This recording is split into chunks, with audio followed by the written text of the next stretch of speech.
BR Pal board of অ্যাডমিনিস্ট্রেটরসের HMC. নমস্কার, sports sunscreen আপনাদের স্বাগত। আপনাদের সঙ্গে রয়েছে আমি কৌশিক।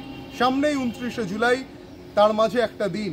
29শে জুলাই শুধু একটা দিন নয়, মোহনবাগানের ইতিহাস। এই 29শে জুলাই 1911 সালে ইস্ট ইয়র্কশায়ারকে হারিয়ে আইএফএ শিল্ড জিতেছিল মোহনবাগান, যা পরবর্তীতে মোহনবাগান দিবস হিসেবে পালিত হয়। সেই অমর একাদশের মূর্তি ফড়িয়াপুকুর মোহনবাগানের আতুরঘর থেকে শুরু করে স্থান পেয়েছে মোহনবাগান ক্লাবেও। পাবে নাই বা কেন?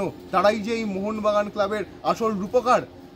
দীর্ঘদিন ধরে আন্দুলের যারা মোহনবাগান নিবাসী, যারা মোহনবাগান প্রেমী, তাদের দাবি ছিল এখানে একটা অমর একাদশের মূর্তি করা হোক। আমরা শহর কলকাতার বিভিন্ন জায়গায় দেখেছি, বিভিন্ন জেলাতেও দেখেছি। শেষ পর্যন্ত তাদের কিন্তু সেই দাবি পূর্ণ হলো। অমর একাদশের মূর্তি বসলো আন্দুলে। দেখে নিন সেই সমস্ত চিত্র এবং এখানকার যারা সমর্থক তারা কি বলছেন শুনে নিন। আমরা আপ্লুত যে আমাদের হাওড়া জেলার মধ্যেই প্রথমবার আমরা এই জিনিসটা পেয়েছি। তো যেটা আমাদের দেখার জন্য মোহনবাগান ক্লাবে হতো, সেটা অত দূরে যাওয়ার দরকার নেই। আমরা শুধু বাড়ির সামনেই, বাড়ির কাছে, প্রায় বলতে গেলে পাড়াতে আমরা এটা যখন চাইবো তখন দেখতে পাবো।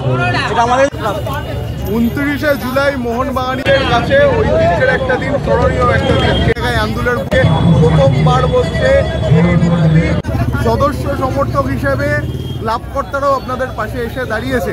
সেই জায়গায় আর কি আবদার রয়েছে মোহনবাগান ক্লাবের কাছে, কিংবা আন্দুল মেরিনার্সের যাদের উদ্যোগে এই পুরোটাই করছে? এইভাবে কাজ করছে, তারা এইভাবেই করতে থাকুক।